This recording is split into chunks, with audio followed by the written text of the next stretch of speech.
বন্ধুরা, voice of Bithi channel থেকে আমি মিষ্টি মনি। নিত্য নতুন রোমান্টিক ভালোবাসার গল্প পেতে আমাদের চ্যানেলটি সাবস্ক্রাইব করে পাশে থাকা বেল আইকনটি বাজিয়ে দেবেন। লাইক এবং কমেন্ট শেয়ার করতে ভুলবেন না। ধন্যবাদ।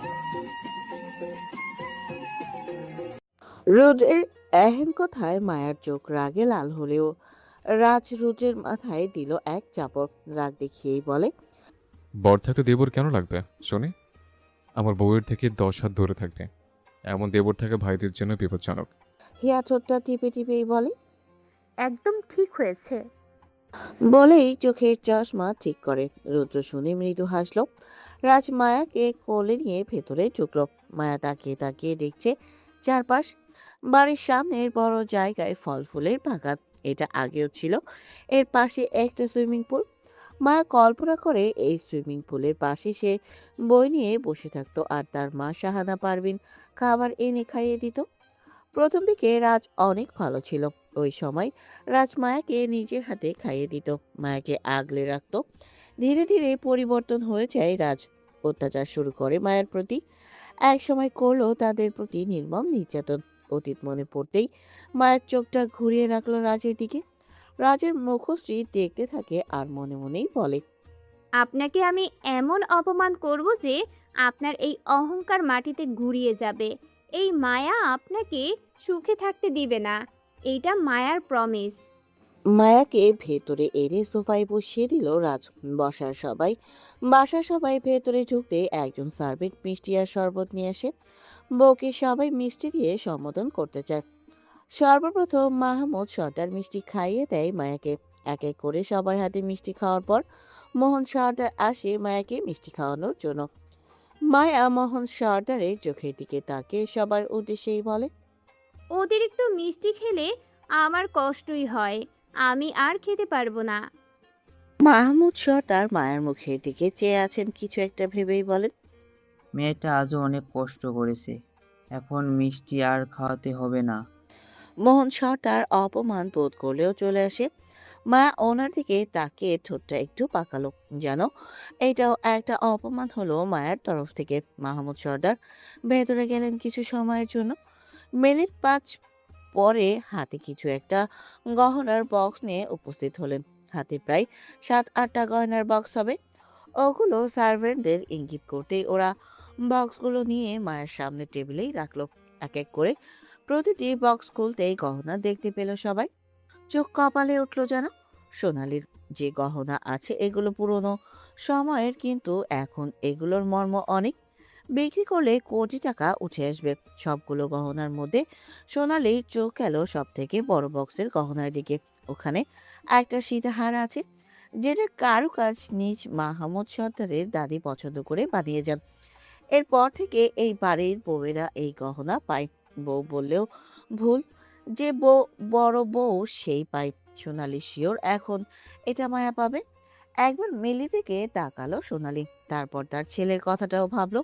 মিহির এখনো সুইজারল্যান্ডে আছে। এই সর্দার বাড়িতে এসে সে এই গহনা আজ অব্দি দেখেনি, তার ছেলে মেয়েরাও দেখেনি। অথচ মায়া আজ হুট করে আসা মেয়ে পাবে, এটা ভেবেই রাগে যেন তরতর করে বাড়ল। মাহমুদ সর্দার বক্স থেকে সীতাহার নিয়ে মায়ের গলায় দিলেন। সোনালি দুপা এগিয়ে এসে বলল, এটা করা কি ঠিক হলো? মাহমুদ সর্দার ভ্রুকুটি করেই বললেন, কোনটা করা? এই যে এই মেয়েকে চেনেন না, জানেন না, আজ হুট করে বিয়ে তো দিলেন, আবার দামি গয়না দিয়ে দিলেন। তো বাইরের কাউকে কি এভাবে বিশ্বাস করা উচিত? এই বাড়িতে যেই বউ হয়ে এসেছে সবাই তো বাইরের মেয়ে, তাদের যদি বাড়িতে রেখে খাওয়াতে পারে তাহলে আমার বৌমা কি দোষ করলো? মাহমুদ সর্দারের এহেন কথাতে কি বলবে সোনালি বুঝতে পারছে না। চোখ দিয়ে ইশারা করে মালিনীকে কিছু বোঝালো। মালিনী মাথা উপর নিচ করে এগিয়ে এসেই বলে, বড় বউ হিসেবে তো এই গহনা আমি পাই, তাহলে এটা আমাকে আগে দেওয়া হয়নি কেন? এখন এই মেয়েকে দিচ্ছ যে? মায়া মালিনীর ব্যাপারটা বুঝতে পারছে না। রাজ একবার তো এরা একবার কি সব বলছে, সবই মাথার ওপর দিয়ে যাওয়ার মতো। মাহমুদ সর্দার চোখ রাঙিয়ে মালিনীকেই বলে, ছেলের বউ হয়ে তোমার আর তুমি তাকেই ঈর্ষা করছো? চিনি না জানি না খোঁজ খবর নেই, একে ছেলের বউ বলি কিভাবে? এত কথার দরকার নেই। খোঁজ খবর আমার নিয়ে নিব। এত কথার দরকার নেই। খোঁজ খবর আমরা নিয়ে নেব। এত বড় কোম্পানির ওনার এই মেয়েটি, এটাই কি একটা পরিচয় না? বাকিটা আমাদের ছেলে বুঝে নিবে। বাবা মা হিসেবে আমরা ছেলের ভালো চাইতে পারি না? ভালো চাইতে হলে জীবনে বাকি পথ যেন তারা সুখে দুঃখে একসাথে কাটায় সেই চেষ্টা করো। বাড়িতে কথা শুনতে চাই না। আমার ছেলের বউকে আমি গ্রহণ করে নিয়েছি। এখন তার দায়িত্ব তোমার সমতুল্য। সেও এখন তোমার মতো এই বাড়ির বড় ছেলের বউ। মালিনী থেমে গেল। সোনালি রাগান্বিত হয়ে আছে। রাজমুখটা আফসোস ভঙ্গি করেই বলে, আমার বউকে এনে দেখছি সবার আপত্তি। বলি, এমনিতে আমি বিয়ে দেরি করে করেছি। এখন তোমরা কি চাও? লেট লথি বিবাহটা নষ্ট হয়ে যাক? এখনও তো বউকে নিয়ে একটা দিন পার করতে পারলাম না, তাকে পরিপূর্ণ চিনব কিভাবে? রাজের কথা শুনে চোখ বড় বড় করে তাকালো মায়া ও মাহমুদ সর্দার। রাজ শুকনো ঢোক গিলেই বলে, আরে, তোমরা আমার বউকে চেনা জানা নিয়ে প্রশ্ন তুলে বলেই তো আমি এই কথাটা বললাম। এভাবে তাকানোর কি আছে? এক মিনিট, তুমি কি অন্য কিছু ভেবে নিয়েছ? এই, তোমাদের এত দুষ্টু চিন্তা ভাবনা আসে কিভাবে? আমি তো ভালো দিকটা ইঙ্গিত করেছিলাম। তোমরা যে দুষ্টু, কি বলবো, আমাকে দুষ্টু বানিয়ে দাও। রাজের এই কথাগুলো শুনে কান ঝালাপালা হয়ে গেল মাহমুদ সর্দারের। রুদ্র হো হো করে হেসে দেয়। বিরক্ত হয় হিয়া। চশমা পরা চোখ জোড়া দিয়ে রাগ দেখিয়েই বলে, আপনি এমনিতেও একজন নষ্ট পুরুষ রুদ্র ভাই। আমার ভাইয়ের কথাতে আরও বেশি নষ্ট হয়ে যাচ্ছেন। তোর ভাইকে থামা তাহলে। আফসোস, থামাতে পারবো না, কারণ আমি যে বয়সে ছোট। বুদ্ধিতে পাকনা তুই। শাট আপ রুদ্র ভাই। সিয়া এসে হিয়ার হাত ধরে মায়ের কাছে গিয়ে বলে, ভাবি, তুমি আমাদের সাথে চলো, তোমাকে ভাইয়ের ঘর, সরি, তোমাদের ঘর রেখে আসি। রাজ বুকের বাম পাশে হাত রেখেই বলে, আমাদের ঘর শুনে তো হৃৎপিণ্ডের চিলিক দিয়ে ওঠে। সিয়া মুখ টিপে হেসে চলে যায় মায়াকে নিয়ে। রাজ ওদের পেছনে যেতে নিলে মাহমুদ সর্দার বাধা দিয়েই বলেন, বউয়ের পিছনে পড়ে যাও। আগে আমার সাথে এসো। কথা আছে তোমার সাথে। আমার সংসারের বড় শত্রু। শত্রুতা এই শত্রু থাকাটা তোমার জীবনের প্রয়োজন। মাহমুদ সর্দার চলে গেলেন মিটিং রুমে। রাজ এসেই দরজা বন্ধ করে দিলে। ঘরে সে বাবা ছেলে ঘর কাঁপানো হাসি হাসতে থাকে। দুজনের হাসিতে এটা প্রকাশ পায় যে তারা আগে থেকেই জানতো মায়া আজকে আসবে আর মায়া রাজের বিয়েটা হবে। কিছুক্ষণ হাসার পর হাসি থামিয়ে মাহমুদ সর্দার বলেন, অবশেষে তোমার বউকে তোমার করে দেওয়া হলো। খুশি তো তুমি? ভীষণ খুশি বাবা। যাকে পেতে জীবনের এতগুলো বছর অধীর আগ্রহে দিন গুনতে থাকলাম, তাকে পেয়ে খুশি না হয়ে পারে? হুম, কিন্তু মায়া মাকে চোখে চোখে রাখতে হবে। কোনো ঘটনা ঘটানোর সুযোগ দেওয়া যাবে না। আগে জানতে হবে আমাদের প্রয়োজনীয় জিনিসটি কোথায়। চিন্তা করো না বাবা, আগে আমাদের জিনিসটি হাতে পাবো, তারপর সবার ব্যবস্থা আমি নিজেই নেব। বেশি দেরি যেন না হয়। তোমার বইয়ের ধৈর্য কম। সে কিন্তু তোমার কার্য সিদ্ধর আগেই সবাইকে পরাপারে পাঠিয়ে দিবে। এটাই তো ভয়। তবে আমি আমার বউকে সেই সুযোগ দেবই না। বলেই দুষ্টু হেসে রাজ দরজা খোলে। সোজা চলে যায় শীষ বাজাতে বাজাতে। দরজার কোণায় সোনালি দাঁড়িয়েছিল, যে এতক্ষণ কান পেতেছিল কিন্তু শুনতে পায়নি কিছুই। রাজ যেতে যেতে শীষ বাজিয়ে গান গাইছে। ডায়নের দিন হইবরে শেষ, আমার বউ ডেমো দেখালো যে বেশ।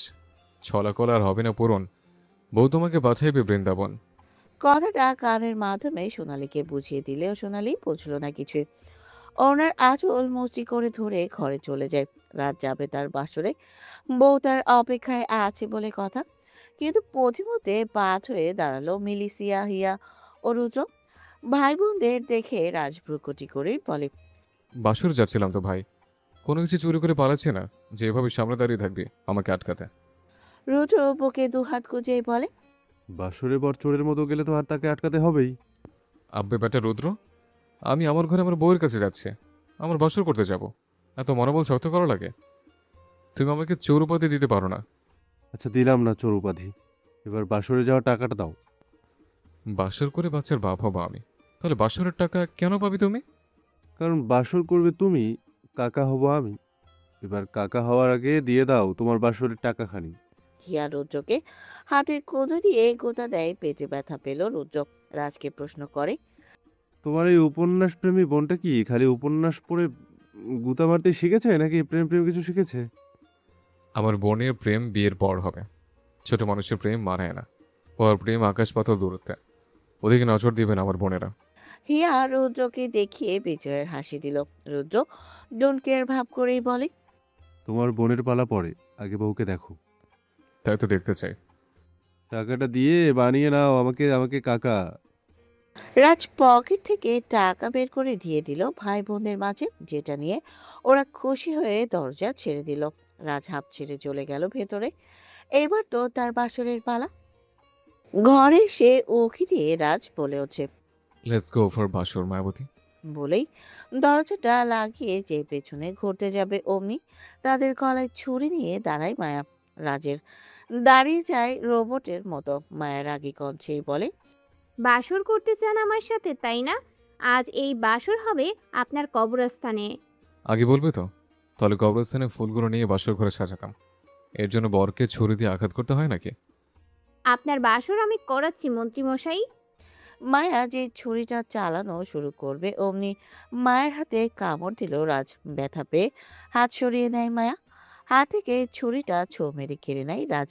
রাজের ঠোঁটে মায়ের হাতের ছোপ ছোপ রক্ত লেগে আছে, যেটা হাতের বুড়ো আঙুল দিয়ে মুছে নেয় রাজ। এমন ভঙ্গিতে রক্ত মুছে যেন ওটা ফলের জুস, আর রাজের কাছে খুবই স্বাদের। মা চেয়ে চেয়ে দেখছে রাজের এই তামাশা।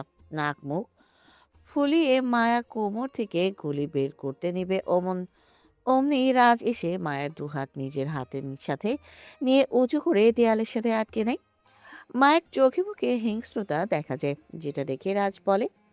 তোমার এই হিংস্রতার কারণে তোমার যে নিঃশ্বাস অতিবাহিত হয়, এটা দেখলে আমার নেশা জাগে মায়াবতী। মায়া মিনিট দুই চুপ করে রাজের প্রেমাত্মক চোখের দিকে চেয়ে থাকে।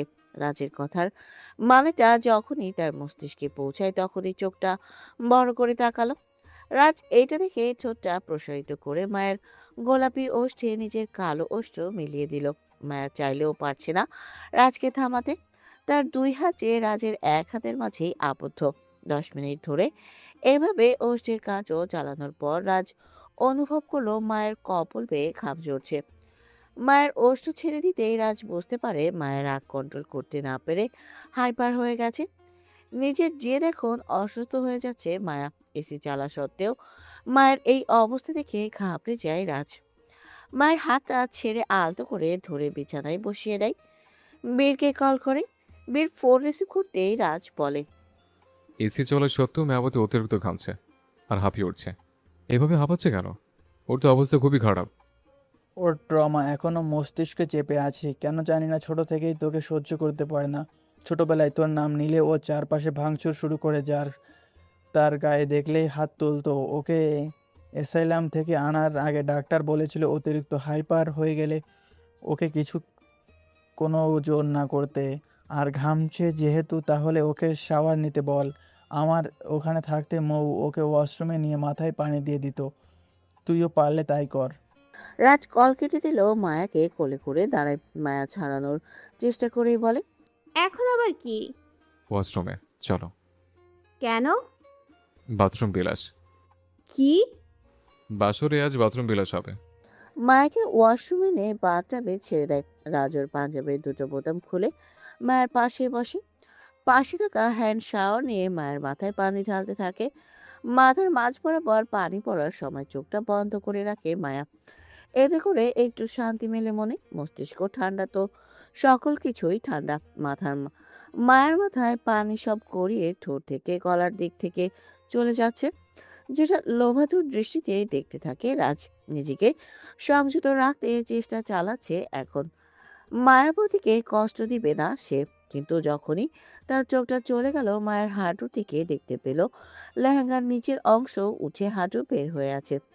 লেহেঙ্গার নিচের অংশ পানিতে গড়াগড়ি খাচ্ছে মাত্র, যেটা দেখা মাত্র ঢোক গিলতে থাকে রাজের গলার মাঝ বরাবর অংশটা ফুলে উঠছে ঝোঁক কেনার সময়। নিয়ন্ত্রণ হারানোর অবস্থা তার। মায়া ধীরে ধীরে চোখ খোলে। রাজ দুষ্টু হাসি মুখের কোণায় ফুটিয়েই বলে, আমরা তো স্বামী স্ত্রী মায়াবতী। তো একটা চুমু দেওয়া তো খারাপ কিছু না। মায়া তাকালো রাজের দিকে। রাগটা অনেক সংযত হয়েছে মায়ার, তাই স্বাভাবিকভাবে তাকিয়ে আছে রাজের দিকে। কোনো না কোনো দিক থেকে মায়া নিজেও রাজের প্রতি দুর্বল, যেটা মায়া দেখাতে চায় না। মায়ার কোনো উত্তর বা বাধা না পেয়ে রাজ ভেবে নিল মায়া রাজি, তবে তার প্রস্তাবে।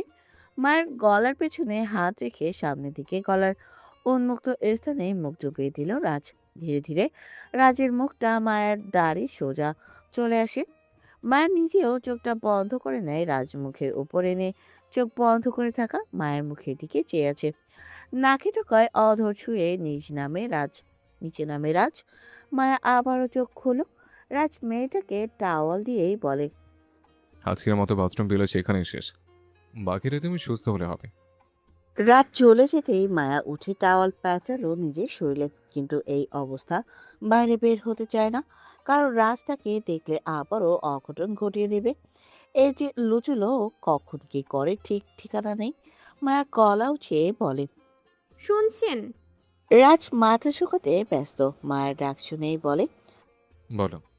আমার ড্রেস দিয়ে যান। চাল দিয়েছে তো। এই অবস্থায় বের হব নাকি? আমি তো আছে ঘরে, আর কেউ তো নেই। তাহলে সমস্যা কোথায়? আপনি আমাকে ড্রেস দিবেন কিনা বলুন। রাগী কণ্ঠে বলার কারণে রাজ ঠোঁট কামড়ে হাসে। ওয়ার্ড্রপ খুলে নীল রঙের একটা নাইট ড্রেস নিয়ে মায়ের দিকে ছুঁড়ে মারে। মায়া ধরে দেয় ড্রেসটি। হাতা কাটা নাইট ড্রেস দেখে মায়া নাক ফুলিয়েই বলে, এমন লাগামহীন মন্ত্রীমশাইয়ের কাছে এসব ছাড়া কোনো কিছুই আশা করা যায় না। তুমি চাইলে তোমার আশার বাইরের বাকিটুকু শেষ করে দিতে পারি। মুখটা বন্ধ করুন আপনার। রাজ ব্ল্যাঙ্কেট জড়িয়ে এসির পাওয়ার বাড়িয়ে দিল। মায়া নাইট ড্রেস পরে বাইরে আসে। রাজ মায়ের দিকে তাকিয়ে আছে মোহিত নয়নে। মায়ের মুখে এখন কোনো মেকআপ নেই, একদম ন্যাচারাল মুখ। ফর্সা মুখটাতে রক্ত জমা, ঠোঁট দেখতে আকর্ষণীয় লাগে রাজের কাছে। দুহাত মাথার নিচে রেখে মায়ের দিকে তাকিয়েই বলে, ভাবছি এবার থেকে প্রতিদিন তোমার ঠোঁটে রক্ত জমাট বাঁধার কারণ হব। তুমি আমাকে দায়ী করতে পারবে না। স্বামী হয়ে বউয়ের ঠোঁটে রক্ত জমাট বাঁধিয়ে দিতেই পারি। মায়া হাতে থাকা টাওয়াল ছুঁড়ে মারল রাজের চোখের ওপরে। লাইট অফ করে রাজের পাশে শুয়ে পড়ে, মাঝে দিয়ে কোলবালিশ। রাজ মুখ থেকে টাওয়াল সরিয়ে কোলবালিশে দিল এক লাথি। কোলবালিশ গড়িয়ে পড়ল খাটের নিচে। অসহায় কোলবালিশে জীবন নেই, তাই তো আর ব্যথা অনুভব করতে পারলো না। না হলে এই রাতে সে কান্না করে দিত এভাবে লাথি খাওয়ার জন্য। মায়া বুঝতে পেরেও পাত্তা না দিয়ে উল্টো দিকে ফিরে চোখ বন্ধ রেখেছে।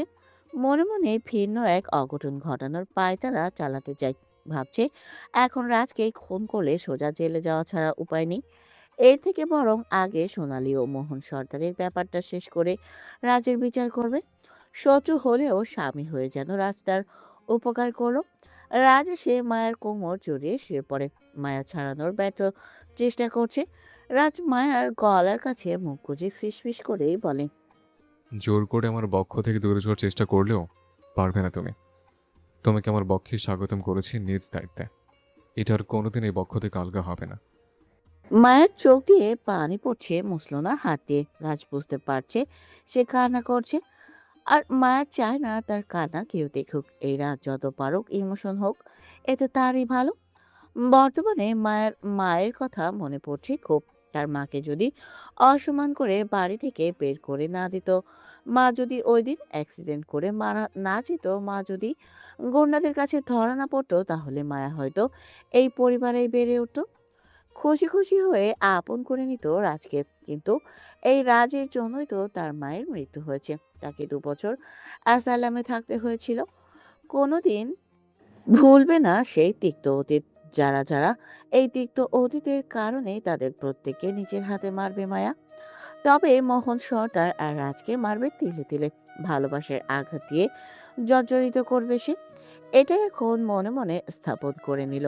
গভীর রাতে বীরের কাছে কল করেছে তার গার্ডেরা। বীর ঘুমোর মাঝে কল রিসিভ করতেই ওরা বলে, স্যার, যারা ম্যাম পালিয়েছে। বীরের ঘুম ভেঙে গেল। চোখ মেলেই বলে, তোরা কি করছিলি যে ও পালালো? একটুর জন্য ওয়াশরুমে গিয়েছিলাম। সবাই মিলে একসাথে ঢুকেছিল যে একটা মেয়ে তোমাদের মতো গার্ড থাকতেও পালাবে। এতক্ষণ হয়েছে নিখোঁজ। 5 মিনিট হবে। দারোয়ান দেখেছে ম্যাম পেছনের গেট দিয়ে দৌড়ে গেছে, সাথে সাথে সেও দৌড় দেয় ম্যামের পিছনে, আর আমাকে কল করতে থাকে। রেডি হও, গাড়ি নিয়ে আমি আসছি। কল কর কল কেটে বীর টেডি হাসি দিয়ে বলে, বি রেডি জানেমান, আজকে পালানোর শাস্তি তোমাকে পেতেই হবে। নিষেধ করেছিলাম, শুনলে না। এবার বুঝবে বীরের ভালোবাসা কতটা কঠিন। ফাঁকা রাস্তার চারপাশে অন্ধকার, জায়গায় জায়গায় সোডিয়ামের আলো। রাস্তার দুপাশে দিয়ে ঘন জঙ্গল। রাস্তার এক কোণা দিয়ে দৌড়ে যাচ্ছে যারা। এক মনে দৌড়ে বান্ধবীর বাড়িতে যেতে চায়। সেখানে তার পাসপোর্ট আছে, কাদাটা চলে যাবে সে। যারা দৌড়ের মাঝে গাড়ির শব্দ পায়, পেছন ঘুরে পরিচিত গাড়ি দেখে অন্তরাত্মা কেঁপে উঠল। বীর তাকে পেলে আজ অবস্থা খারাপ হয়ে যাবে। এই বীর একটা সাইকো, যাকে তাকে খুন করে আজকে হয়তো তাকেও খুন করে দিবে। দৌড়ের গতি আরো বাড়িয়ে দিল যারা, কিন্তু বীরের সাথে কি পেরে ওঠা সম্ভব? বীর গাড়ি থামিয়ে দাঁড়ালো, দেখছে যারা দৌড়ে পালানোর চেষ্টায় আছে। ড্রাইভার বীরকে দাঁড়িয়ে থাকতে দেখেই বলল, ম্যামকে গিয়ে আটকাবেন না স্যার? হুম। ড্রাইভার মনে মনেই বলে, তাহলে এত রাতে আমাকে বউয়ের কোণ থেকে ডেকে আনলি কেন? মনের কথা অপ্রকাশ্য রেখে ড্রাইভার বলে। তাহলে বীর তার প্যান্টের পকেট থেকে বন্দুক বের করে সোজা টার্গেট করে দূরে থাকা যারার দিকে নিশানা বরাবর শুট করে দিল বীর। যারা সাথে সাথে বসে পড়লো মাটিতে, পায়ে হাত দিয়ে দেখলো রক্ত। পেছনে তাকিয়ে কান্না করে দেয়। বীর ধীর পায়ে তার দিকে এগিয়ে আসছে। এইভাবে আসলে মিনিট 5 লেগে যাবে বীরের, কারণ বেশ খানিকটা দূরেই ছিল বীর। আস্তে আস্তে বীরের পা যারার দিকে এগিয়ে নিয়ে আসছে। যারা থরথর করে কাঁপছে, এখন পালাতেও পারবে না সে। যারার নিকটে এসে হাত কেড়ে বসে বীর। যারার পায়ের থেকে রক্ত বের হতে থাকে। বীর ড্রাইভারের দিকে তাকাতে ড্রাইভার গাড়িতে থাকা মেডিসিন বক্স নিয়ে আসে। যারার পায়ে ঔষধ দিয়ে রক্ত পড়া থামিয়ে দেয়। এরপর যখনই যারাকে ধরতে যাবে, বীরের হাতটা ঝটকা দিয়ে সরিয়ে দেয় যারা। অনেক হয়েছে শান্ত হয়ে এড়িয়ে যাওয়া। ভেবেছিল মাফিয়া আর খুনি ব্যক্তির সাথে তর্কে জড়ালে নিজেকেই পরপারে পাঠাতে হবে। এখন তো তাকে আঘাত করে দিল, তাই তেজি কণ্ঠেই বলল, ধরবেন না আপনি আমাকে? আপনি একজন খুনি। আপনার সাথে থাকার কোনো ইচ্ছে নেই আমার। পারলে তো যারা এটাও বলে দেয় যে সুযোগ পেলে সে বীরকে জেলে ঢুকিয়ে দেবে, কিন্তু এটা বলা বাড়াবাড়ি হয়ে যাবে। দেখা গেল বীর ঠিকই জেলে যাবে না, উল্টো সে বীরের খাজানায় বন্দী হয়ে থাকবে। যে ছেলে পুলিশকে টিস্যু পেপারের মতো ব্যবহার করে, সেই ছেলের আবার এসবের ভয় দেখাতো বেমানান। বীর ঠোঁটটা প্রসারিত করে নেয়। চোখ দেখে তাকে হিংস্র লাগে। যারার কথায় পাত্তা না দিয়ে সে উল্টো যারার অতি নিকটে চলে আসে। ড্রাইভার চলে যেতে নাই, বাকি গার্ডস চলে গেছে অনেক আগে। বীর ইশারা করেছিল তাদের। সবাই যেহেতু একদিকে মনোনিবেশ রাখছে না, তাই বীর যারার থুতনি শক্ত করেই ধরে। বীরের হাতের খুলি যারা সমস্ত মুখে বিচরণ করেই বলে, তোর এত বড় সাহস, তুই এই আহরাম খান বীরের থেকে পালাতে চাস? এই আহরাম খান বীরের সামনে রাজত্ব করেছিস তুই। রাজ করতে এসে পালালে তো হবে না জানেমান, এখানে তোর রাজত্ব চালিয়ে যেতে হবে। মাথায় এটা ভালো করে সেট করে নে। আপনার মনে রাজত্ব করতে আমার ঘৃণা লাগে। খুনের মনে রাজত্ব করার ইচ্ছা আমার নেই। তাই বুঝি তো কিভাবে পালাবি শুনি? এই খুনি তোকে পালাতে দিবে না। যারা বীরের হাত ধরেছে, থুতনি ব্যথা করছে তার। এভাবে ধরে রাখলে তো অবাস হয়ে যাবে। এত চেষ্টা করেও ছাড়তে পারছে না যারা। বীর অবশেষে হাত সরিয়ে যারার গালের দুপাশে কোমলভাবে স্পর্শ করে। ব্যথা লাগা স্থানে মানে থুতনি দিয়ে বীর তার ছোট স্পর্শ দিতে থাকে। যারা তার হাত দিয়ে থামাতে থাকে আর বলে, আমাকে ছাড়ুন বীর, আমার অস্বস্তি লাগছে। বীর থেমে যারার চোখের দিকে তাকিয়ে বলে, কানাডাতে কে যেন আমাকে ডেয়ার পূরণ করার জন্য আমাকে কিস করেছিল জানেমান। যারা স্তব্ধ হয়ে আছে, কোনো কথা তার মুখে আসছে না। খাল কেটে কুমির তো সে এনেছিল না, সে তখন বন্ধুদের সাথে ডেয়ার খেলতো, আর না বীরের প্রেমে পড়তো। বীর তো তার কাছে আসেনি, সে প্রপোজ করেছিল বীরকে আগে, অতপর প্রেম হয় দুজনের। এখন যত সে পালায় পালায় করুক, এই মাফিয়া কি আর তাকে ছাড়বে? কখনোই না। বীর বাংলাদেশের নামকরা মাফিয়া। এদিকে সে শাহমীর রাজের মামাতো ভাই। বীরের দাদা অর্থাৎ রাজের নানা ইখতিয়ার খান ছিলেন একজন মন্ত্রী। এরা তো বংশীয়ভাবে ভয়ানক পরিবার। নামডাক থাকার কারণে এদের সাথে কেউই পেরে উঠবে না। যারাকে চুপ দেখে বীর আর কোনো কথা না বলে যারাকে কোলে করে নিয়ে যায়। যারা ছোটাছুটি করে আর চিল্লিয়ে বলতে থাকে, ছাড়ুন আমাকে, আমি চলে যাব। আপনি আমাকে ছাড়ুন। আমি আপনার সাথে আর এই সম্পর্কে থাকতে চাই না। I need breakup. ফাও চিল্লিয়ে কান ঝালাপালা করবে না তো। তোমার এই কেউ কেউ গাছপালা আর আমার ড্রাইভার ছাড়া কেউ শুনছে না। বলেই যারাকে গাড়িতে এমনভাবে বসিয়ে দিল বেচারি বেশ জোরে ব্যথা পেয়েছে কোমরে। চোখটা খিচে বন্ধ করে কোমরে হাত রাখে। চোখটা খুলে ঝাঁঝালো কণ্ঠেই বলে, খুনি, সাইকো, উগান্ডা, মফিস। এই এই বিদেশে পড়াশোনা করে এসব শিখছো তুমি? যারা উত্তর না দিয়ে গাড়ি খোলার চেষ্টা করছে। এক পায়ে গুলি লাগলে কি হবে, আর এক পা তো আছে, ওটা দিয়ে লাথি মারা শুরু করেছে জানালায়। ড্রাইভার গাড়ি চালাতে শুরু করে। বীর জানালা থেকে স্প্রে বোতল দিয়েই বলে, এটা স্রেপও করো, ব্যথা কমে যাবে। আর হ্যাঁ, জেদ করা বন্ধ করো। অবশ্যই এটাকে জেদ বলবো নাকি নাটক নিজেও জানি না। যারা থেমে যায়, শুকনো ঢোক গিলতে থাকে। মুখে আর কোনো কিছু বলে স্প্রে নিয়ে কোমরে স্প্রে করে। হিয়া শাড়ি পাল্টে এসেছে লাইব্রেরির দিকে। তার সবকিছু একদিকে, উপন্যাস আরেকদিকে। 10 মিনিটের জন্য হলেও একটু বই পড়তে চায়। তার আগে মাথাটা ফ্রেশ রাখতে চা বানাবে। রান্নাঘরের দিকে এগোতেই দেখলো রুদ্র ভিডিও কলে কারোর সাথে কথা বলছে। হিয়া একটু এগোতেই শুনলো রুদ্র বলছে, বাই বেবি, গুড নাইট। বলেই কল কেটে পেছনে ঘুরলো। হিয়াকে দেখে ফোনটা পকেটে রেখে বলল, তুই এখানে? প্রশ্নটা আমার আপনাকে করা উচিত রুদ্র ভাই। আপনি আমার বাসায় কেন? এটা তোর একার বাসা না, এটা আমারও দাদার বাসা। প্রসঙ্গ যখন দাদার বাসার, তাহলে বলে দিই, দাদার সম্পত্তি এখন দুদিকে।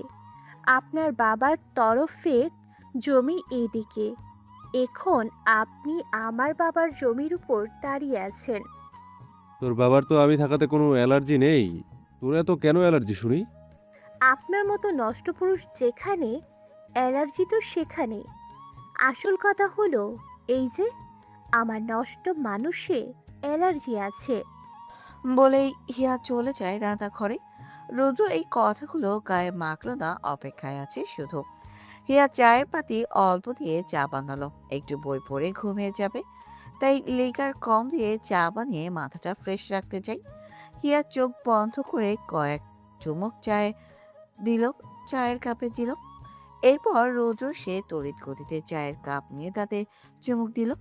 হিয়া কোমরে হাত রেখেই বলে, এটা কি করলেন? একটু ফ্রেশ হলাম। আমার চায়ের কাপে চুমুক দিলেন কেন? ওই সেরি, চায়ের কাপে কি তোর নাম লেখা আছে? নাম লেখা নেই, কিন্তু আমার চুমুক দেওয়া ছিল। এমনভাবে বলছিস যেন কাজের বেটি রহিমার চুমুকে চুমুকে দিয়েছি। আপনি আসলে নষ্ট পুরুষ রুদ্র ভাই। বলেই হিয়া চলে যায় নিচের লাইব্রেরিতে। যেতে যেতেই বলে, খবরদার আমার লাইব্রেরিতে আসবেন না। আমি বই পড়ে একটু ঘুমাবো। রুদ্র চায়ের কাপের দিকে তাকালো। হিয়ার ঠোঁটের হালকা গোলাপি লিপস্টিকের দাগ লেগে আছে তাতে। রুদ্র হেসে দিয়েই বলে, অন্য প্রেমিক পুরুষ কিভাবে তার ভালোবাসার ব্যক্তির অভিমান ভাঙায় জানি না, কিন্তু আমার কাছে তোর অভিমানটাই আস্ত এক ভালোবাসা। ইচ্ছাই করে না এই রাগ ভাঙিয়ে দিতে। তোর এই তেজি স্বভাবটাই যে আমাকে তোর দিকে আরো টানে হিয়া পাখি। সকালে ঘুম থেকে উঠে গলায় শ্বশুরি অনুভব করে মায়া। এতদিন ঘুমিয়েছে বিনা শ্বশুরিতে, তাই হঠাৎ কেন এমন শ্বশুরি লাগছে বুঝতে পারছে না। চোখটা পিটপিট করে পেছনে ঘুরতে নিলেই রাজমায়ের গলার মাঝে ঘুমন্ত মুখটা রেখে বলে, এখন উঠতে হবে না মায়াবতী। নতুন বউ এত সকাল সকাল উঠলে লোকে মন্ত্রীর গায়ে কলঙ্কের দাগ লাগাবে। বলবে এই মন্ত্রী অকম্য, তাই বউকে এত সকালে ছেড়ে দিয়েছে। মায়া তার গায়ের সমস্ত শক্তি দিয়ে উঠে বসে। রাস্তার বালিশের ওপর মাথা রাখলো। মায়া কাঠিন্য হয়ে বলে, লোক দেখানো পীড়িত আমি করি না মন্ত্রী মশাই। রাজ আশেপাশে তাকিয়েই বলে, এখানে তো তুমি আমি ব্যতীত কোনো লোক নেই মায়াবতী। আসো একটু পীড়িত করি। দূরে সরুন আমার থেকে। তুমি নিজের কথার খেলাপ করলে কিন্তু। কোন কথাটা? এই যে লোক দেখানো পিরিত করো না, এখানে লোক নেই, তবু তুমি আমার কাছে আসলে না। একটু লোক না দেখানো পিরিত করার সুযোগ করে তো দিলাম। অসহ্যকর লোক। বলেই মায়া উঠে যায়। গোসল করে একটা নীল রঙের শাড়ি পরে নেয়। রাজ গোসল করে সাদা পাঞ্জাবি পরে মায়ের ড্রেসিং টেবিলের সামনে দাঁড়িয়ে হাতে গোলাপি চুড়ি ঢুকাতে থাকে। রাজ পাঞ্জাবির কলার ঠিক করে মায়ের দিকেই তাকালো। ভেজা চুলগুলো কিছুটা শুকিয়ে গেছে, হালকা হালকা ভেজা আছে এখনো। হাতে চুড়ি ঢোকানোর জন্য হাতটা উঁচু করেছে মায়া, তাই তার পেটের দিকে কিছুটা জায়গা ফাঁকা হয়ে এসেছে। সাদা চামড়ার অংশটা দেখে রাজ মায়ের দিকে এগিয়ে আসে। মায়া চুড়িগুলো হাতে ঝুঁকিয়ে আয়নায় তাকালো। রাজকে এইভাবে তার দিকে এগিয়ে আসতে দেখেই বলে, কি হয়েছে আপনার? রাজ চুপ করে মায়ার মুখের দিকে তাকিয়ে আছে। মুখে মাত্রই একটা সানস্ক্রিন আর ঠোঁটে গোলাপি লিপস্টিক দিয়েছে মায়া। লিপস্টিকটা মায়ার ঠোঁটে যেন একটু বেশি নজর কাড়া লাগছে রাজের নজরে। অবশ্য মায়া ব্যতীত অন্য নারীর ঠোঁটের দিকে তার নজর কখনোই যায়নি। সে তো একমাত্র এই মায়াকে মনোযোগ দিয়ে দেখছে। মায়া রাজের দিকে ফিরে গেল। এভাবে তাকিয়ে আছেন কেন? গোলাপি ওষ্ঠে ছোট্ট করে একটা চুমু খেলে কি লিপস্টিক নষ্ট হয়ে যাবে মায়াবতী? মায়া রাজের দিকে ফিরেই বলে। মায়া সূক্ষ্ম দৃষ্টি নেই। রাজ পাত্তা না দিয়ে মায়ের সেই উন্মুক্ত কোমরে হাত রেখে নিজের অতি নিকটে টানলো। ড্রেসিং টেবিলের ওপর মায়াকে বসিয়ে দিয়ে মায়ের ওষ্ঠকে নিজের ওষ্ঠে মিলিয়ে দিল। মায়া এইটুকু সময়ের মধ্যে কিছু বলার বা করার সুযোগ পেল না। যখনই মায়া তার ডান হাত দ্বারা রাজকে আটকাতে যাবে, অমনি রাজ মায়ের সেই হাতটি ধরে নিজের গলার পেছনে ধরে রাখে। মায়া তার ওষ্ঠ ছাড়ানোর ব্যর্থ চেষ্টা করতে থাকলে রাজ বলে, দুষ্টুমি করবে না মায়াবতী, স্বামীর রোমান্সে বাধা সৃষ্টি হয় তো। মায়া নির্বাক চেয়ে আছে। রাজ আবারও তার কাজে লেগে পড়ে। নিজের মনের ইচ্ছাটুকু পূরণ করে মায়াকে ছেড়ে দিল। মায়া বেঘরে আছে। রাজ দুষ্টু হেসেই বলে, মায়াবতীকে এখন রোমান্সবতী লাগছে। উপস, হট বউ লাগছে। ধীরে ধীরে বন্ধ চোখ খুলে দিল মায়া। দেখতে পেল রাজের গালটা এখনো সে ধরে আছে। হাত ছাড়িয়ে পাশে সরে যেতে নিলে রাজ কোমরটা ধরেই বলে, আর একটু থেকে গেলে হয় না? মায়ের কাছে এই লোকটা একসময় পুতুল বর ছিল, আজকে এখনো তাকে সেরকম মনে হচ্ছে। রাজের দৃষ্টি ও চাহনি এমনটাই প্রকাশ করছে। মায়া এক মনে খুব খুশি হয়। কিছুক্ষণের জন্য ভুলে যায় সবকিছু, তার উদ্দেশ্য, তার ইচ্ছা। মায়াকে এভাবে তাকিয়ে থাকতে দেখে রাজ যেন একটা সুযোগ পেল। সে তো চাইছে না তার বউকে এখন ছাড়তে।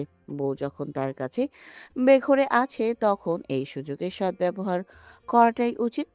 রাজ তাই করতে চাইলো। মায়ের গলার কাছে মুখটা যেই ডুবিয়ে দিল, অমনি চোখটা বন্ধ করে নেয় মায়া। কিন্তু সময় এবং পরিস্থিতি যেন বাধা দিল তাদের। এই সাত সকালে রোমান্স করলো তো এমন হবেই। দরজায় কড়া নড়ার শব্দ আসে ভেতরে। রাজ যদিও শুনেও না শোনার মতো করে নিজের কাজ করতে চাইছে, কিন্তু মায়া থেকে ছাড়িয়ে দেয়। ক্ষিপ্ত হলো দরজার ওপাশের ব্যক্তির ওপর। দরজা না খুলেই জোরে চিল্লিয়ে বলে, এই সাত সকালে তোদের আবার আমার ঘরে কি রে? অপদার্থ ছেলে, আমি তোমার বাপরে। রাজ ভেবেছিল এখন হয়তো কোনো সার্ভেন্ট বা সিয়াহিয়া রুদ্র এরা আসবে। এই সকালে বাবা সে দরজা ধাক্কা দিবে, এটাকেই বা ভাবতে পারে। বাবার কমন সেন্স নিয়ে বিরক্ত রাজ। রাতে বউয়ের হাঁপানি বেড়েছিল, তাই কিছু না করেই ঘুমিয়ে যায়। এখন সকালে সুযোগ পেল আর বাপ এসে বাধা। রাজ কলারও হাতা ঠিক করে দরজা খুলে মিটিং রুমের দিকে যেতে যেতেই বলে, তোমার এই বয়সে কষ্ট করে উপর আসার কি দরকার বাবা? বোনদের পাঠালেই তো পারতে। মাহমুদ সর্দার রাগের সাথেই বলে, ফোন কোথায় তোমার? কেন ঘরে? কতবার কল করা হয়েছে দেখছো? রাজ বিরক্ত আবারও বসার। বাসর ঘরে কেউ ফোন নিয়ে পড়ে থাকে। মুখে কিছু না বলে হাঁটা থামিয়ে পেছনে ঘুরেই বলে, কিছু বলতে চাও? বিরোধী দলের লোক যে তোমার পিছে ষড়যন্ত্র করছে এটা কি জানো? আমি কিভাবে জানবো? তুমি বলো কি করেছে। ওরা সর্দার বাড়ির অতীত তুলে ধরতে চাইছে। মহান সর্দারের প্রাক্তন বউ কোথায় এবং তার সেই মেয়ে কোথায়, এই নিয়ে নতুন করে মুখ খুলছে মিডিয়া। রাজ ফিচেল হেসেই বলে, কোথাও আমার বিয়ের হেডলাইন হবে তা না, উল্টো আমার গাল্লাক শ্বশুর আর শান্তশিষ্ট শাশুড়ের অতীত টেনে আছে। এটা তোমার কাজের বাধা সৃষ্টি হবে। তুমি কি বুঝতে পারছো না তোমার সম্মান ডুবে যাবে ওদের এই চক্রান্ত? বড় বড় উপদেষ্টা কর্মী ডোবাতে এসব ক্ষুদ্র ক্ষুদ্র বিষয় উপরে আনতে সবাই চায়। মন্ত্রীর ব্যক্তিত্ব যদি তার পরিবারের লোক দ্বারা বিচার করা হয়, তাহলে তো দেশ চলবে না। জনগণ তাকে মন্ত্রী হিসেবে স্থান দিবে যাকে তাদের প্রয়োজন। এই স্বামীর রাজ সবার প্রয়োজন মেটানোর মতোই কাজটাই করবে বাবা। তাই আমাকে ডোবানো এতটা সহজ না। রাজের কথার মাঝে আছে নিজের প্রতি দৃঢ় বিশ্বাস। এই কয়েক বছরে সে যে পরিশ্রম করেছে তাতে 90% জনগণ তার ভক্ত। জনগণের জন্য যেটা সঠিক সেই সিদ্ধান্ত নিয়েছে রাজ। কখনো অধিক টাকার বিনিময়ে ভুল সিদ্ধান্ত নেননি। মাহমুদ সর্দার তার ছেলের এই কাজগুলোকে মনে প্রাণে সম্মান করে। রাজ সিঁড়ি দিয়ে নামতে নামতেই বলে, তোমার বৌমার চক্রান্তে তুমি পা দিলে বাবা। বিয়ে করেছে কাল, রাতটাও ঠিকভাবে যেতে পারবে না। তোমরা এক একজন জানো আমার বৈবাহিক সম্পর্কের বাধা। তোমাদের কি ক্ষতি করেছে যে আমার বিবাহিত জীবন সুখের করতে দিচ্ছ না? মাহমুদ সর্দার পারলে তো এখানেই সিঁড়ি থেকে এক লাথি মেরে রাজকে ফেলিয়ে দিতেন, কিন্তু রাজের কিছু হলে মন্ত্রীর খুনের কেচে তাকেই ফাঁসতে হবে। সব থেকে লজ্জাজনক ব্যাপার হবে ছেলেকে খুন করেছেন কারণ ছেলে তার লাগামহীন। এটা যদি খবরের কাগজে ছাপানো হয়, মান সম্মান আর কিছু থাকবে না। কেমন দেখা যায় যদি কাগজের পাতায় লেখা থাকে, শ্রদ্ধেয় মন্ত্রী শাহমীর রাজ লাগামহীন হওয়ার কারণে তার শ্রদ্ধেয় পিতা তাকে উষ্টা মেরে সিঁড়ি থেকে ফেলে খুন করেছেন। হিয়া সকাল সকাল উঠে বই হাতে নিয়ে ব্যালকনিতে বসে আছে।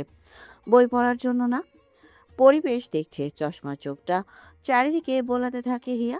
চোখটা যখন সুইমিং পুলের দিকে যায়, দেখতে পায় রুদ্রকে।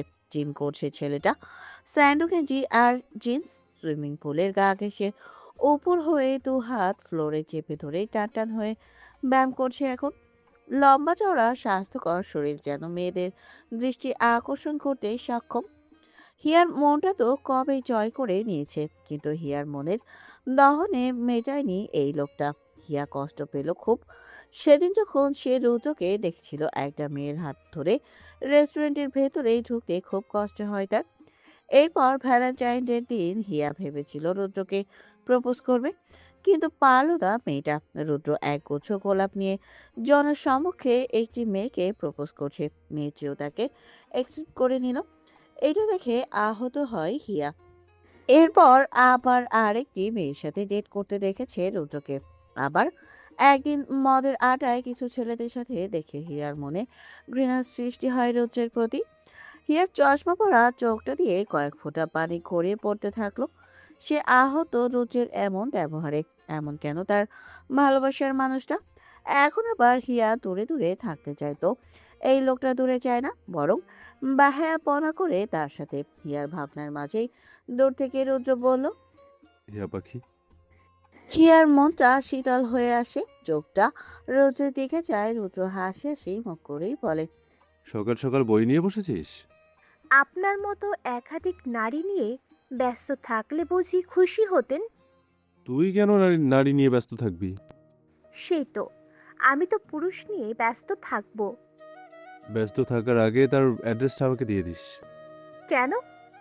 তাকে হসপিটালে অ্যাডমিট করার ব্যবস্থা আমি করে দিব। নো টেনশন, ফ্রিতে চিকিৎসা হয়ে যাবে। কারণ আমার ভাই আবার খুব দয়ালু। আফসোস, আপনিও যদি আদ্র ভাইয়ের মতো শুদ্ধ পুরুষ হতেন।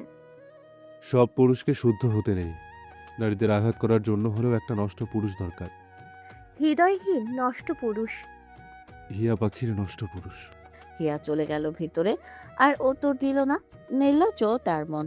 এক পলক দেখার জন্য সকালবেলা টেনে নিয়ে আসে। দেখা শেষ হলে এখন লাইব্রেরির দিকে যাবে। বিয়ের পর সর্দার বাড়ির বউদের জন্য নিয়ম আছে। এটা হলো নতুন বউ হয়ে যে কোনো এক ধরনের রান্না করবে।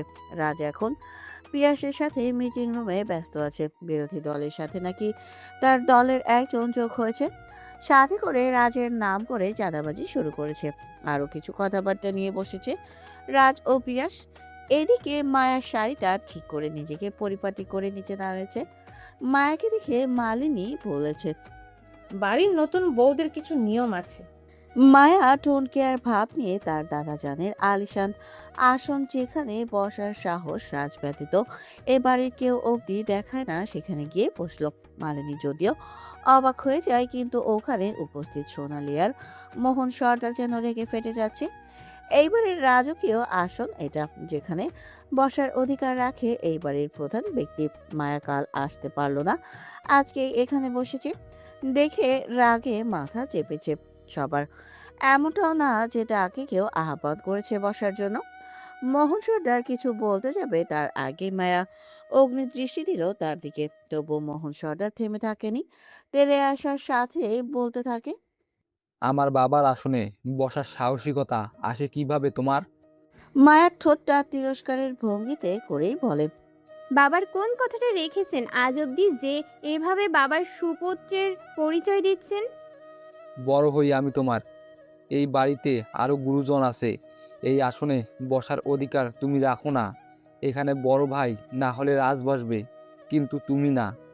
স্বামীর রাজের বউ আমি, স্বামীর স্থানে তো বউয়ের অধিকার সবার আগে। সেই অধিকার কাল আমাকে আমার স্বামী নিজে দিয়েছে। আমাদের ছেলেটাকে ভালোই তো বশ করেছো তুমি। সোনালির থেকে এমন কথা শুনে মায়া মুখে হাসি ফুটিয়ে বলে, রিয়েলি কাকি শাশুমা, স্বামীকে বউরা বশ করে এইটা তো আমি জানতাম না। হ্যাঁ, এমনটা যদি হতো যে স্বামীর রাজের বউ না হয়ে রাস্তার মেয়ে হতাম, আর সেই রাস্তার মেয়ে হয়ে অন্যের স্বামীর দিকে ডাইনির নজরে নিজের করে পেতাম, তাহলে মানতাম এটাকে বশ করা বলে। Sorry but no sorry. আমি পরের বরের দিকে লোভাদুর দৃষ্টি দেই না, আর আমার কাছে এমন কথা ওই ধরনের মহিলা বলতে পারে যারা এমন নোংরা ধরনের। মায়ের কথার মাঝে যে তার অতীত প্রকাশ পায় এটা সোনালি স্পষ্ট। সোনালি ক্ষণিকের জন্য স্তব্ধ, মনে মনেই ভাবছে, কে এই মেয়ে? কি পরিচয় তার? কিভাবে জানলো এত কিছু? নাকি কিছু আন্দাজের ওপরে অনুমান? মোহন সর্দার এসেই মায়ার হাত ধরে এটা দেখে মায়া কোনো অ্যাকশন নিবে তখন তার চোখ যায় মিটিং রুমের দিকে। রাজ বেরিয়েছে মাত্র দরজা দিয়ে। এটা দেখেই মায়া ডেভিল হাসি দিয়ে নিজেকে নিজেই মোহন সর্দারের হাতের মাধ্যমে ধাক্কা মারে। ফলস্বরূপ রাজকীয় আসনের ওপর উল্টোভাবে পড়ে মায়ের কপালে চোট লাগে। মায়ের কপাল ফেটে রক্ত ঝরতে থাকে। মায়ের কাছে এই ব্যথা কিছুই না, যেটা ও ওর অল্প বয়সে পেয়েছে। সেই তিক্ততা সহ্য করতে পারলে এটা তো তার কাছে কিছুই না। মায়া নাটকীয় ভঙ্গিতে কান্না করে দেয়, চিল্লিয়ে বলে, একটু কিউরিসিটি নিয়ে না হয় বসেছিলাম এই চেয়ারে, স্বামীর অধিকার নিজের অধিকার ভেবে। এর জন্য আপনি আমাকে ধাক্কা দিয়ে। মায়া উল্টো দিকে থেকেই কান্নার অভিনয় করছে। রাজ যদিও বুঝতে পেরেছে, কিন্তু সেও এনজয় করছে। তার মায়াবতীর এক এক সময় এক এক রূপ দেখতে তার কাছে ভালোই লাগে। এই তো পা সরে তার গলায় ছুরি ধরেছিল, এখন কিনা নিজেকে আঘাত করার নাটক সাজিয়েছে। মায়া কান্না করেই বলে, আমার অপরাধ এটাই যে আমি একজন মৃত ব্যক্তির স্মৃতি জড়িত আসনে বসেছি। মাহমুদ সর্দার মাত্র ঘর থেকে বের হলেন। এতক্ষণ তিনি গ্রামের বাড়ির লোকের খোঁজ খবর নিতে ব্যস্ত ছিলেন। এসেই মায়াকে এভাবে পড়ে থাকতে দেখে তিনি কটকট পায়ে এগিয়ে এলেন। মায়ের হাত ধরেই উঠিয়ে দাঁড় করালেন। মায়া দাঁড়াতেই ওর কপাল থেকে গড়িয়ে পড়া রক্ত দেখা গেল। এতক্ষণ উল্টো দিকে থাকার কারণে এই রক্ত দেখা যায়নি। রাজ অবাকের সাথে এগিয়ে আসে। মায়ের অভিনয়কে মাথায় না রেখে রাজ নিজে থেকে মায়াকে আসনে বসিয়ে দেয়। গলা উঁচিয়ে সার্ভেন্টকে বলে, ফার্স্ট এড বক্স নিয়ে আসো। সার্ভেন্ট বক্স এনে রাজের হাতে দেয়। মাহমুদ সর্দার গভীরের খবর জানেন না, তবে শেষের কথা শুনে এইটুকু আন্দাজ করছে যে এই চেয়ারে বসার কারণেই মায়ের এই অবস্থা। মাহমুদ সর্দার চোখ বড় বড় করে মোহন সর্দারের দিকে তাকিয়ে বলেন, কোন সাহসে তুমি আমার বৌমাকে অপমান করো? রাজ মায়ের কপালে ব্যান্ডেজ করে দিচ্ছে। এদিকে মায়ের চোখটা সোজা মোহন সর্দারের দিকে। তাকে অপমানিত হতে দেখতে খুব ইচ্ছে করছে মায়ের, তাই মনে মনে শয়তানি হাসি রেখে কান্নারত ঠোঁটেই বলে, আমি এই বাড়িতে থাকবো না। মাহমুদ সর্দার মায়ের দিকে ফিরেই বলেন, কেন মা? সত্যি বলতে কাল আপনাদের বলিনি বাড়াবাড়ি কিছু হয়ে যাবে তাই, কিন্তু আজ বলতে বাধ্য হচ্ছি। আমি যখন বাড়িতে প্রথম পা রাখি ওখানে আমি পড়ে যাওয়ার পর কেরোসিনের গন্ধ পাই। তখন ফ্লোরে কিছু নিশ্চয়ই কেরোসিন রাখবে না। আবার এই বাড়িতে আমাকে নিয়ে যদি কারো বেশি সমস্যা থাকে তো সে এই মোহন সর্দার আর তার স্ত্রী। এমনিতেই অপমানের ওপর অপমান করেই যাচ্ছে, তার উপর আবার আজ আমাকে। মায়ের কান্নার পরিমাণ বেড়ে গেল। মাহমুদ সর্দার এবার মোহন সর্দারের দিকে ফিরে চোখ রাঙালেন। রাজ এবার মায়ের কানের কাছে মুখটা নিয়েই বলে, মায়াবতীকে এভাবে নাটকবতী সাজে মানায় না, কেমন যেন ওভার অ্যাক্টিং লাগছে। ভাগ্যিস বাবা আমার মাসুম বাচ্চা, তাই তোমার নাটকে ফেসে গেল। তোমার বর হয়ে আমি এই ভুল একদম করিনি মায়াবতী। মায়া চোখটা লাল রক্তিম করে তাকালো রাজের দিকে।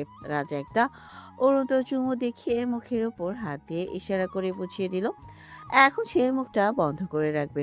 খেলা তো বউ দেখিয়ে দিল খেলছে এখন বাবা। বর হয়ে এতে পার্টিসিপেট করার সুযোগটা পাচ্ছেই না। মাহমুদ সর্দার ক্ষিপ্ত কণ্ঠেই বললেন, তুমি ওর থেকে বড়, তাই তোমাকে দিয়ে আমি ওর কাছে ক্ষমা চাইতে বলতে পারছি না। বড় ভাই হিসেবে একটা আদেশ দিতে চাই। আমার ছেলের সংসারে আগুন লাগাতে এসো না তুমি আর তোমার বউ। মোহন সর্দার কিছু বলতে দিবে তার আগে সোনালি বলে ওঠে, আপনার বৌমাকে যে এত আশকারা দিচ্ছেন, মেয়েটা কে কার সন্তান এগুলো খোঁজ জানেন নাকি নেওয়ার প্রয়োজন বোধ করছেন না? আজকাল কত টেররিস্ট ঘুরে বেড়ায় জানেন? এই মেয়ে যে নিজের কুচক্র চালাবে না এটার কি গ্যারান্টি আছে? আমার ছেলেটা মন্ত্রী এমনি এমনি হয়নি। যথেষ্ট ভালো মন্দ বোঝার মতো জ্ঞান বুদ্ধি নিয়ে সে জনগণের দায়িত্ব নিয়েছে। যেখানে বিষয়টা তার বয়ের, সে নিশ্চয়ই ভালো জানবে সব কিছু। সোনালি চুপ করে গেল। মাহমুদ সর্দার মুখ খোলার লোক না। এই মায়ের কারণে যেন তার মুখে বলি ফুটেছে। এই পর্যন্ত সে তার চোখে দেখেনি, আবার কানেও শোনেনি যে মাহমুদ সর্দার কড়া কথা বলতে পারেন। মোহন সর্দার এবার মুখ খুললো রাগ দেখিয়েই বললেন, ভুলে যেও না ভাই, এই আসনে বসার অধিকার বাবা দুজনকে দিয়েছিল, যার জন্য এখানে এই মেয়ের বসাটা আমি আপত্তি করতেই পারি। বাবা কাদেরকে এখানে বসার অনুমতি দিয়েছিল? একজন তারাস, আরেকজন। বলতে চেয়েও মুখটা আটকে গেল মোহন সর্দারের। মাহমুদ সর্দার মায়ের চোখে চোখ রাখলেন। কথাটা যেন মোহন সর্দারের গলায় আটকে আছে। মায়া অধীর আগ্রহে অপেক্ষা করছে শেষ নামটা শোনার জন্য। মোহন সর্দারের চোখ দিয়ে যেন পানি আসতেনি, যেটা দেখে মায়ের মনটা জ্বলতে শুরু হয়। নাটকের থেকে কম কিছু তার কাছে লাগছে না। মাহমুদ সর্দার বলেন, কি হলো বলো, আরেকজনকে? মোহন সর্দার করুণ চোখে তাকালো। মাহমুদ সর্দার হেয়ালি করেই বলেন, যার জন্য এত দয়া মায়া মনে পুষে রেখেছো, তাকেই তুমি হারালে। না তুমি তাকে হারানোর সুযোগ দিতে, আর না তোমার অস্তিত্ব তোমার থেকে হারিয়ে যেত। মোহন সর্দার নিজেকে শান্ত করেই বলে, মানলাম মোহনা মারা গেছে, তাই ওকে এখানে আনা সম্ভব না, কিন্তু রাজ তো আছে এখানে। রাজের বউ বসার অধিকার রাখে, কিন্তু যেখানে মোহনা হারিয়ে যাওয়ার পর রাজ এই আসনে বসতে নারাজ। মাহমুদ সর্দার একবার মায়ের দিকে তাকালেন, সেই সাথে মায়াকে দেখছে রাজ। মায়ের মনের মধ্যে কি বইছে এটা এরা দুজন খুব ভালো করেই জানে। রাজ চাইলেও এখন মায়াকে নিজের পক্ষে স্থান দিয়ে সান্ত্বনা করতে পারবে না, কারণ মায়া খুবই চালাক। সে বুঝে যাবে রাজ কেন তাকে আগলে রাখতে চায়। রাজ জোর গলায় ডাক দিল হিয়াকে। হিয়া উপন্যাসের বইতে ডুবেছিল, কোন দিকে তার নজর নেই। রাজের এমন জোরে ডাক শুনে সে চলে আসে। মায়ের কপালে ব্যান্ডেজ দেখেই বলে, কি হয়েছে ভাবি? ওকে নিয়ে ভেতরে যা।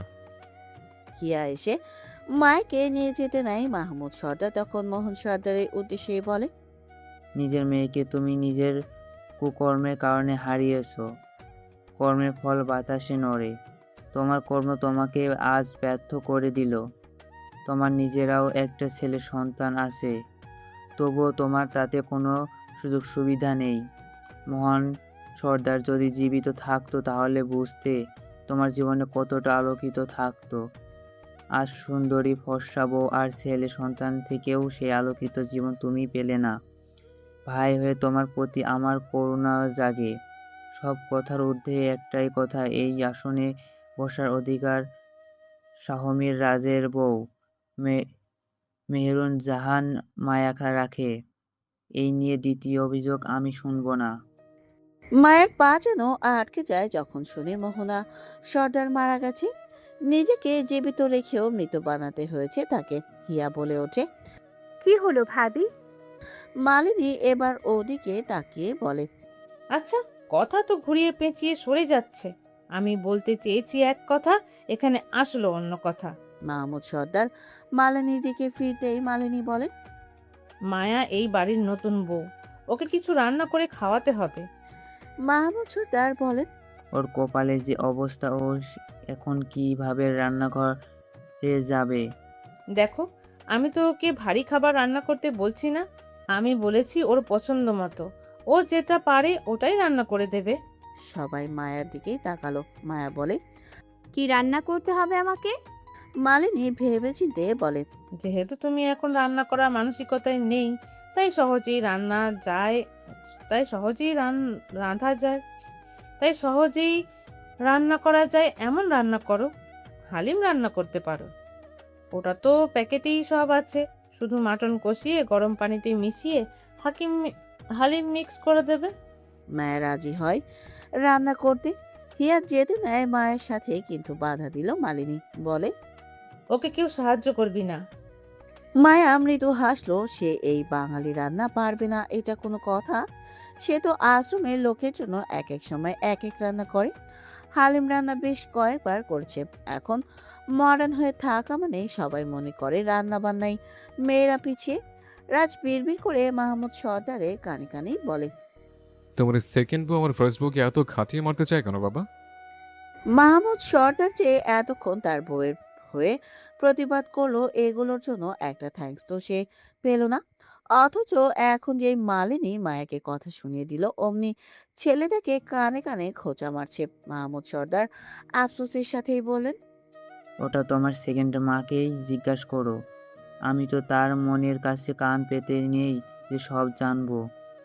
এই, তোমাদের অত্যাচার আমার বউ আমাকে ভালোবাসবে না, তখন তোমাদের এক একজনের নামে আমি মামলা করবো বলে দিলাম। তুমি তোমার বইয়ের জন্য বাবা মাকে ভুলে জেলে ঢুকিয়ে দিবে।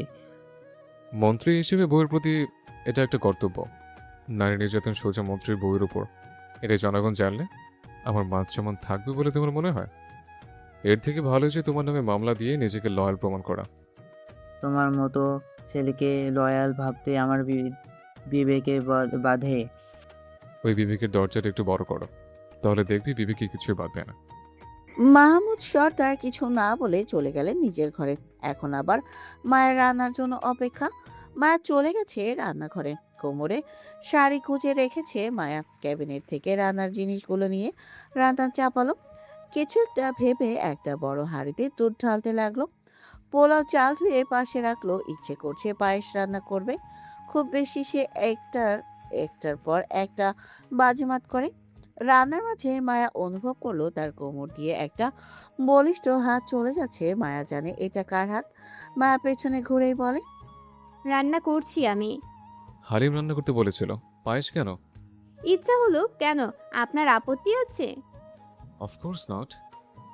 বলেই রাজ মায়ের কপালে ব্যান্ডেজের দিকেই তাকালো। মায়া রাজের দিকেই চোখ আবদ্ধ রেখেছে। রাজ মায়ের কপালের ব্যান্ডেজের উপর ঠোঁটটা ছুঁয়ে গুনে গুনে 7টা চুমু দিল। আরো কয়েকটা দিতে যাবে, তখনই সেখানে আসলো মিলি। মিলি ফোনে কথা বলতে বলতে ঢুকেছে, তাই রাজ বুঝে যায় আর দূরে সরে বিড়বিড় করে বলে, আমার সংসারের দুশ্মন। মিলি রান্নাঘরে প্রবেশ করে মায়া ও রাজকে দেখে হেসে দিল। কান থেকে হেডফোন খুলে গলায় ঝুলিয়েই বলে, তুমিও আছো ব্রো? কেন, আমার বউয়ের কাছে আমাকে থাকা বারণ নাকি? এটা শিওর জানি না, কিন্তু তোমার বউকে পাহারা দেওয়ার হুকুম আছে। কে পাহারা দিতে বলেছে? কাকি আর মম। মায়া কোনো রিয়াকশন না দেখিয়ে দুধে চিনি ঢালতে থাকে। অন্য পাত্রে পোলাও ফুটিয়ে নিল। মিলি পায়েসের ঘ্রাণ পেল, চোখ বন্ধ করেই বলে, ওহ কি সুন্দর গ্রান, কিন্তু মম যে বললো তুমি হালিম রান্না করবে, ভাবলাম আজকে একটু পায়েস রান্না করি, প্রথম এন্ট্রি সর্দার বাড়িতে, তাই। রাত চলে গেল। মিলি ওর মতো ফোন টিপছে, মায়া নিজের মতো করে রান্না করছে। হালিম রান্না শেষ করে পাশেই রেখেছে। মিলি তার মতো ব্যস্ত ফোনের দিকে। মায়া একবার সেদিকে তাকিয়ে আবার রান্নায় মনোযোগ দেয়। কিছু একটা ভেবে মুচকি হেসে ঝালের কুড়ার কৌটা হাতে নেয়। সমস্ত ঝাল হালিমের সাথে মিক্স করে দিল মায়া। মনে মনেই বলে, আমার মাকে যেভাবে তিলে তিলে অত্যাচার করে বের করেছিলেন মিথ্যা অপবাদ দিয়ে, আমিও ঠিক তাই করব। তবেই না আমার কলিজা ঠান্ডা হবে। মায়ার মুখে ভয়ঙ্কর হাসি। পায়েস রান্না শেষ করে মিলির দিকে ফিরেই বলে, আমি সবাইকে ডেকে আসি। এই না না, আমি যাচ্ছি, তুমি টেবিলের কাছে যাও। তাহলে তুমি বাসার সবাইকে ডাকো, আমি মন্ত্রীমশাইকে ডেকে আনি। মিলি মৃদু হাসলো। মায়া ওপরে চলে গেল। ঘরে ঢুকে দেখলো রাজ বিষণ্ণ মনে বসে আছে কিছু ফাইল নিয়ে। মনে হচ্ছে কোনো একটা কাজের সমস্যা তার, হয়তো বিষয়টা নিয়ে মায়া জানে। তাই তো রাজকে বিষণ্ণ দেখে মায়া হাসলো। একদিকে রাজের বদনাম, আরেকদিকে সোনালী ও মোহন সর্দারের অপমান, এই দুটো দিয়ে তো সে এখন মজা নেবে। মায়া ঘরে প্রবেশ করেই বলে, খাবার তৈরি মন্ত্রীমশাই। রাজ ঘুরে তাকালো মায়ের দিকে। এখনো কোমরে শাড়ির আঁচলটা গুজে রাখে। রাজ ঠোঁট কামড়েই বলে, এভাবে গিন্নি গিন্নি লুকস দিয়ে আছো কেন? বউকে হটিক লাগে তো। মায়া কিছু না বলে ভ্রু কুচকে আছে। রাজ বলে ওঠে, সুন্দরী বউদের গিন্নি সাজলে মনে প্রেমের ঘন্টা বাজতে থাকে। যত সব ফালতু কথাবার্তা। বরের থেকে প্রেমের বার্তাকে তোমার কাছে ফালতু বার্তা মনে হলো মায়াবতী? নিচে চলুন, সবাই অপেক্ষা করছে। তুমি এখন এখানে কেন? সবে অপেক্ষা করলে? আপনাকে ডাকতে এসেছি। হঠাৎ? স্বামী না খেয়ে থাকলে তো স্ত্রীর দায়িত্ব তার খোঁজ নেওয়া, সেই দায়িত্ব পালন করেছি। সোফা থেকে লাফিয়ে দাঁড়ালো রাজ। মায়া কিছু বুঝলো না। রাজ মায়ের কাছে এসেই বলে, স্বামীকে মানে আমাকে স্ত্রী মানে তুমি খোঁজ নিতে এসছো, এটা বলতে চাও তো তুমি? এছাড়া আর কি বোঝানো যেতে পারে? অন্যান্য স্বামীরা এই সময় ডাক শুনলে কি করে জানি না, কিন্তু বিশ্বাস করো, তোমার মুখে এই স্বামী ডাক আমার কাছে যেন লাখ লাখ বিপদের আভাস। রাজ কথাটা মায়ের চোখের দিকে তাকিয়ে বলে। মায়া এতক্ষণ নাটকীয় ভঙ্গিতে হাসি হাসি ভাব এনে কথা বলেও এখন সে রাজের মুখের দিকে সন্দিহান নজরে তাকালো। রাজ কি তবে জেনে গেল সে আসল মোহনা সর্দার? সেই মোহনা সর্দার যাকে এক ঘন কালো অন্ধকার রাতে তার মায়ের সাথে খাট ধাক্কা দিয়ে বের করে দেওয়া হয়। রাজ যদি সব জেনে যায় তাহলে তো তার প্রতিশোধ নেওয়া সম্ভব হবে না। এমনটা ভেবে মায়া আবারও ভাবলো, এই লোক সব জানলেও সমস্যা কি? আগে এটাকে মেরে এর মৃত্যুর দায় বানিয়ে দিব সোনালী আর মোহন সর্দারের ঘাড়ে, মামলা খতম। মায়ের হোশ ফিরল রাজের এক চুমুতে, তাও আর কোথাও না, সোজা তার নাকের ওপর। মায়া ভ্রু কুচকে তাকালো। রাস্তার এক আঙুল দিয়ে মায়ের নাক ছুঁয়ে বলে, আমার দুষ্টু মায়াবতী। বলেই বের হয়ে গেল রাজ। রুচো আর আহান সর্দার এসেছে সকাল সকাল। ওরাও এখানেই প্রায় প্রায় খাওয়া দাওয়া করে। মাহমুদ সর্দার তাদেরকে আজ এখানে আসতে বলেছে। হিয়া নিচে নেমে রুদ্রকে দেখে। রুদ্র ঠোঁটে দুষ্টু হাসি ঝুলিয়ে রেখেছে। হিয়া এটা দেখে মুখ ভেঙচি দিয়ে মাহমুদ সর্দারের পাশে বসতে নেয়, কিন্তু পারল না বসতে। তার আগেই সিয়া ওখানে বসে। হিয়া রাগ দেখিয়েই বলে ওঠে, এই চেয়ারে আগে আমি বসতে এসেছিলাম, তুই বসতে আসলেও বসতে পারিসনি। কোন চিন্তায় মগ্ন ছিলি যে 1 মিনিটের জায়গায় 10 মিনিট লাগিয়ে দিস? আমি যে কয় মিনিট লাগিয়ে দিই না কেন, তুই কেন বসবি এখানে? আমি বাবার পাশে বসবো।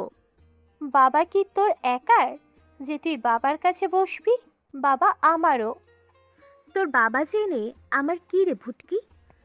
এই এই শুটকি, একদম আমাকে ভুটকি বলবি না। নিজে শুটকি আর আমাকে বলে ভুটকি? তোর কোন দিক থেকে মনে হয় আমি শুটকি? তোর মতো ভুটকি না বলে আমাকে শুটকি বলতে পারিস না। আলবাত বলতে পারি। তুই যদি আমাকে ভুটকি বলিস তাহলে আমিও তোকে শুটকি বলতে পারি। লিসন ভুটকি, আমি পারফেক্ট আছি, পাট কাটি না যে শুটকি বলবি। লিসেন সুটকি, আমি পারফেক্ট আছি, কুমড়োর মতো ফুলে নেই আমি যে ফুটকি বলবি। কুমড়োর মতো না হলেও খাদক, আর যারা খাদক তারা মোটু হয় তাড়াতাড়ি। এমনিতেও তুই আমাদের সবার থেকে একটু বেশি স্বাস্থ্যবান। তাতে তোর কি? আমি কি তোর বাবার টাকায় খাই? আমি আমার বাবার টাকায় খাই। রাজ নিচে নামছিল। সিয়ার মুখে এহেন কথা শুনে মাহমুদ সর্দারের উদ্দেশ্যেই বলে, এক বাবার 2 মেয়ে হয়েও কিনা বড় মেয়ে বলে তোর বাবার টাকা খায় না, আমি নিজের বাবার টাকা খাই। এটা তো সন্দেহজনক ব্যাপার। তুমি নিজের ব্যাপারে ভাবো, আমার মেয়েদের নিজে আমি ভাবতে পারবো। রাজ চেয়ার টেনে বসে সামনের ফ্রিজ থেকে এক পিস আপেল নিয়ে খেতে থাকে। হিয়া উপায় না পেয়ে বসে পড়ল রুদ্রের পাশে। ওখানেই বর্তমানে চেয়ার ফাঁকা। মায়া নিচে নামছে। মায়ের মাথায় নীল শাড়ির লম্বা আঁচল দিয়ে মুখে মিষ্টি ঝুলানো হাসি আছে। রাজ সেদিকে তাকাতেই ওর গাল থেকে আপেলের টুকরো আপনা আপনি পড়ে যায়। রাজ অবাকের সাথে মায়ের দিকে তাকিয়ে বলে, আমার বউয়ের আবার নতুন করে ওর কোনো রূপ দেখানোর ইচ্ছে জাগলো? মায়া হাসি হাসি মুখ করেই বলে। আমি খাবার দিয়ে দেই সবাইকে। মাহমুদ সর্দার বলেন। হ্যাঁ মা, তুমিই দাও। রাজ বিড়বিড় করে বলে।